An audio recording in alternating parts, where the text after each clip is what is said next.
This is the 2026 Honda Ridgeline TrailSport, and it is a great mid-size truck option. Hey everybody, it's Tom from Vehicle Visionary.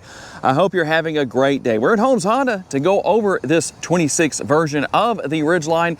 And for those of you that may have seen videos and you're going to say in the comments, that's not really a 26.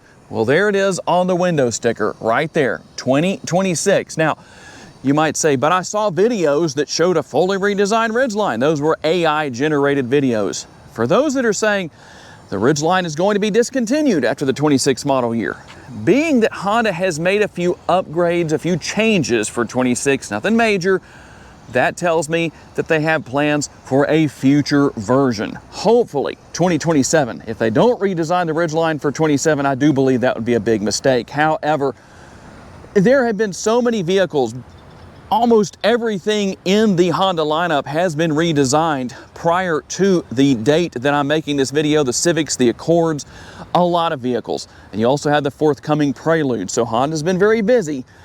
Hopefully they will make those changes and we'll see some things come for 27. For 26, you can get ash green on the TrailSport trim level. That's an addition. And depending on the color you go with, the exterior color you go with for the black edition, you can have a black contrasting roof. For those who are saying, you know what, Tom, this works for me. I'm looking for a brand new Ridgeline and I like this version. I'm buying a 26 model. Here's what you can expect to find if you're going to buy the TrailSport trim level. LED headlights, LED daytime running lights, and LED fog lights. The only thing missing here is we do not have LED turn signal indicators. Some people say that's a big deal. What do you think? Here on the TrailSport trim level, we're going to have the TrailSport badging, the all-terrain tires. Now, no matter what trim level you go with where the Ridgeline is concerned, you will have standard all-wheel drive. And in this case, we're going to have the 18-inch wheels, turn signal indicators built into the side view mirrors that are power adjustable. They're heated, and via this button, when I push that button, what happens? Those are also power folding side view mirrors. One thing that hasn't changed for a while with the Ridgeline is that while it has blind spot monitoring built in, it doesn't have it built into the side view mirror itself. It's actually right here. That's going to be the indicator. So tell me what you think about that. Some people might say, hey, that works for me. Some people might say it doesn't.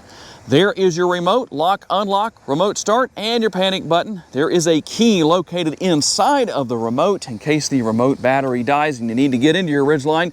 You can still do so via the lock right there. The exterior color is modern steel metallic and it has a jet black interior. We're going to find another TrailSport badge here on the dual action tailgate. Now, what does that mean when I say dual action tailgate? Well, it can open as a conventional tailgate, but one big advantage to this truck that is capable of towing up to 5,000 pounds is that you can open the tailgate like this. And I hope if we see the big changes that I think are coming for 2027, Honda keeps that feature here, and also the bed trunk. Lots of space in there. There's where your spare tire is located. All you have to do is unscrew the tray bolts that are located right here, one right there and one right there. And then you can slide this out and put it right here. But here's the big advantage of this area.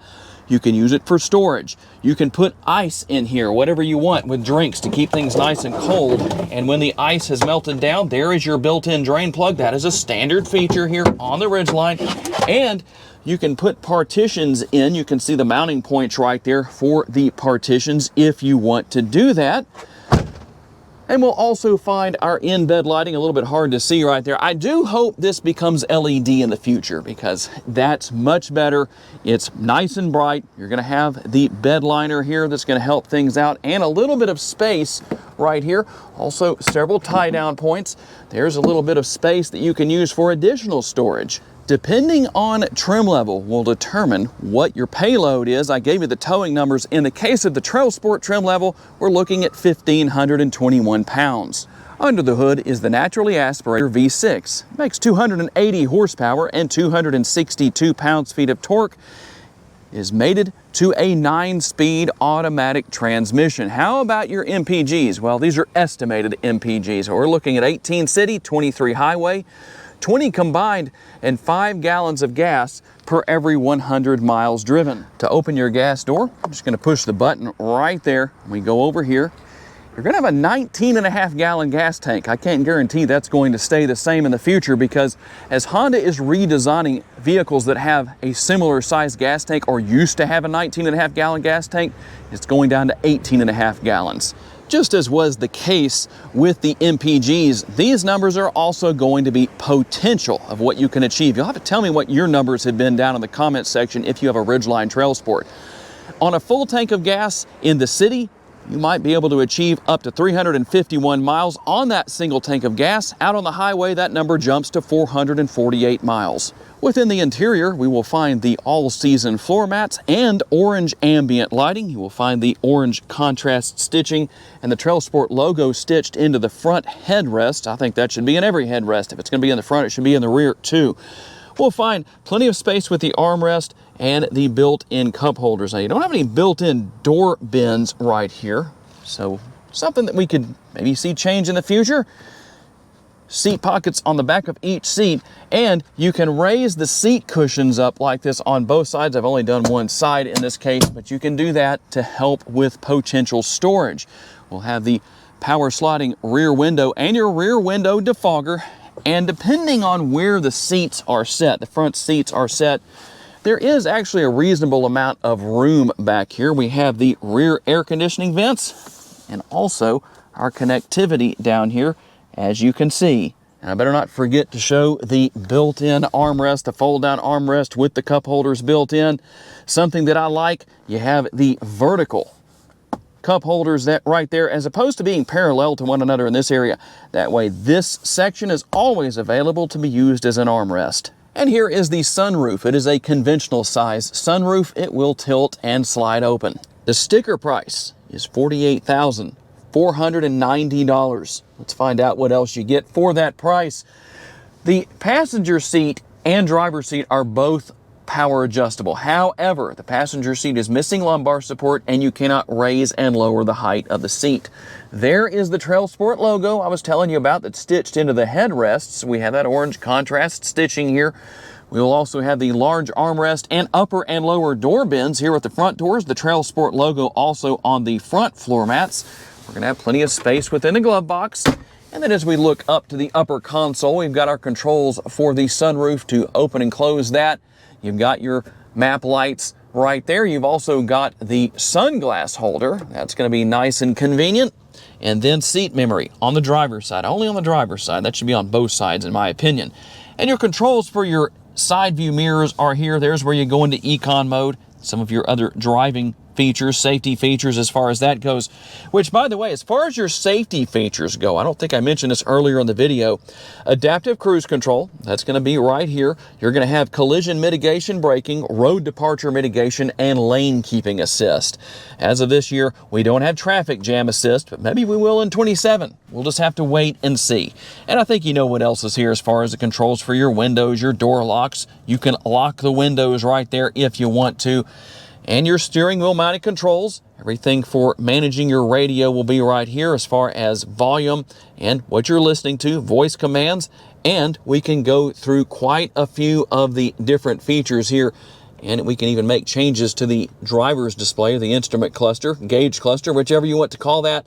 As you can see, just depends on what you want to do. When you want to go out of that menu, you hit the home button right there, and all I'm doing is using the scroll wheel right here. When I want to select something, I just push that, and there we go. You can see what comes up as far as the information goes.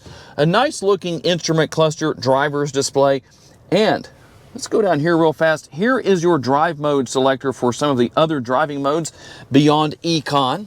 So we're going to go and see what those are. So you're going to have snow, mud, sand, and also normal. Now you might say, where is sport mode? Well, you have what's called sequential mode right here, which is very similar to sport mode. It'll let you use the shifter paddles right here, but that's what you're going to have. So windshield wiper controls right there. You control everything with your headlights, which you can set to auto if you want to, and your fog lights right there. You also use what are called the turn signal indicators or blinkers on the exterior of the vehicle right there as well. And the 9-inch touchscreen a lot of you might say, you know what, I like that. I hope Honda doesn't make any changes to it other than maybe making it vertical at a 90-degree angle, the way we see in so many newer Honda models. But this is what you have for now. Apple CarPlay and Android Auto is here. You wirelessly pair your smartphone. Obviously, you have built-in navigation, but it depends on what you might want to use, because you can use whatever is on your phone. Now, that's taking a little bit of time to come up, as you can see right there. But there's what it looks like. You can see everything that's going on. Pretty easy to deal with. You can deal with your phone right here. And then, depending on what you need to do with your vehicle settings, we can go in right here. You're going to have the graphics that let you know what part of the vehicle you're working with. That makes it nice and easy to find whenever you need to. And then we can go back out of that. You're going to have your general settings. And we'll go in there, and if you can't find it under vehicle, you'll likely find it here, depending on what you need to do. Got the good old-fashioned knob for the radio to adjust the volume and turn that on and off. Dual zone climate control. You can see everything that is here. If you want to sync both sides together, you can do that, or they can be adjusted independently. You can see some of our other features. Driver's seat also heated, just like the passenger seat, unfortunately not ventilated. And more connectivity, another 12-volt power outlet, and in this case, we're going to also have USB ports, unlike what we saw in the back seat, and the wireless charging pad. Here is your push-button shifter. I probably don't need to tell you too much about that. Your cup holders, and plenty of space within the center console. And before we hit the road for our test drive, one more thing I did want to show you. We have the multi-view rear view camera with 3 different views. That's something else that I would love to see change in the future with the Ridgeline, is to have the same camera setup that the Passport and the Pilots have as far as their TrailSport versions, where you can see so much more that's going on around the vehicle beyond just the rear view. Okay, let's get out on the road for a quick test drive with the Ridgeline. If you're looking for the smoothest riding mid-size truck, this is definitely it. It has a very comfortable ride quality, but it also has a lot of versatility built into it because of the fact that it's all-wheel drive. So for those of you needing traction in low traction situations, such as with snow and ice, or you live in that driveway in the mountains somewhere that has a steep grade to it and you need all-wheel drive or four-wheel drive to get up the driveway, well, that's going to help you out where that is concerned. So that's always a good thing to have with any vehicle in those situations. And the driver's seat itself seems to be pretty comfortable. I feel like I could be comfortable in the seat for a pretty long period of time on a road trip, or if I got stuck in traffic, depending on where I live, that can happen too, and you'll be stuck in your vehicle for a long time. Not the most enjoyable thing. I'd rather take the long road trip. Not wrong, long. Let's get that right, but I'll give you something to laugh at. And adjustability is good as far as the seat and the steering wheel goes. I did not mention the fact that the steering wheel is tilt and telescopically adjustable. There is a release over on the left-hand side of the steering column that you can drop that to adjust the position of the steering wheel and make everything nice and comfortable and easy to deal with. Everything here is easy to learn and use. That's always good as far as the technology goes. And in the future, if we see that redesign come for the next model year, that technology will look different, but it will be just as easy to learn and to use. So no big deal where that is concerned. The gas pedal and the brake pedal, easy to manage, and you have a decent turning radius for a mid-sized truck. So this truck actually is fairly maneuverable compared to some of its competitors.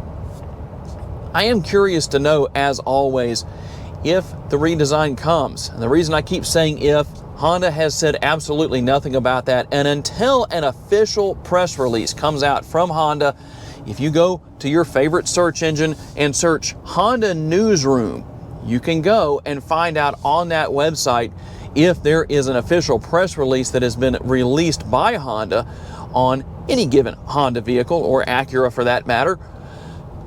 Make sure you do that before you buy into what seems to be a video that shows you a fully redesigned vehicle. I know that's happened. I was talking to a manager at the dealership before I left for this test drive, who was telling me they get a lot of phone calls from people asking for, as he gave me an example, the new Honda Accord that looks like a Lamborghini. I haven't seen that one, but I guess it's out there. I wouldn't be surprised, because there are so many AI videos, and that's why you need to take the time to do a little research and make sure what you're seeing is accurate. Something else that will help you in that area, just a little bit of information for those who are interested. You will not see a vehicle fully redesigned within 3 years of the last redesign. And that was the case with some of the Hondas. Obviously, the Accord was redesigned for the 2023 model year. And you're not going to see that change probably for the next couple of years. Probably, I'd say 2 to 3 years minimum from this point in 2025 when I'm making this video in October of 2025. So just some things, some little notes for you. But overall, as far as the Ridgeline goes, while I know a lot of you were disappointed that it hasn't been redesigned for the 2026 model year, it still has a lot to offer for those who are saying, you know what, I don't need a full redesign to buy a Ridgeline. And there it is, the 2026 Honda Ridgeline, a great mid-size truck option. Tell me what you think down in the comments section. I'm always curious to receive your feedback, even from those of you that say the Ridgeline isn't really a truck. So I'd like to say a special thanks to my friends at Holmes Honda for loaning me this Ridgeline so I could tell you all about it, and a special thanks to all of you for being kind enough to give me the opportunity to give you a vision for your next vehicle. If you enjoyed this video, please be sure to hit the like button. That's very helpful to me. Please be sure to subscribe and share this video on your timelines on social media. And if you would like to learn about additional vehicles you may wish to consider purchasing, check out the video that's on the screen right now, and I will see you there.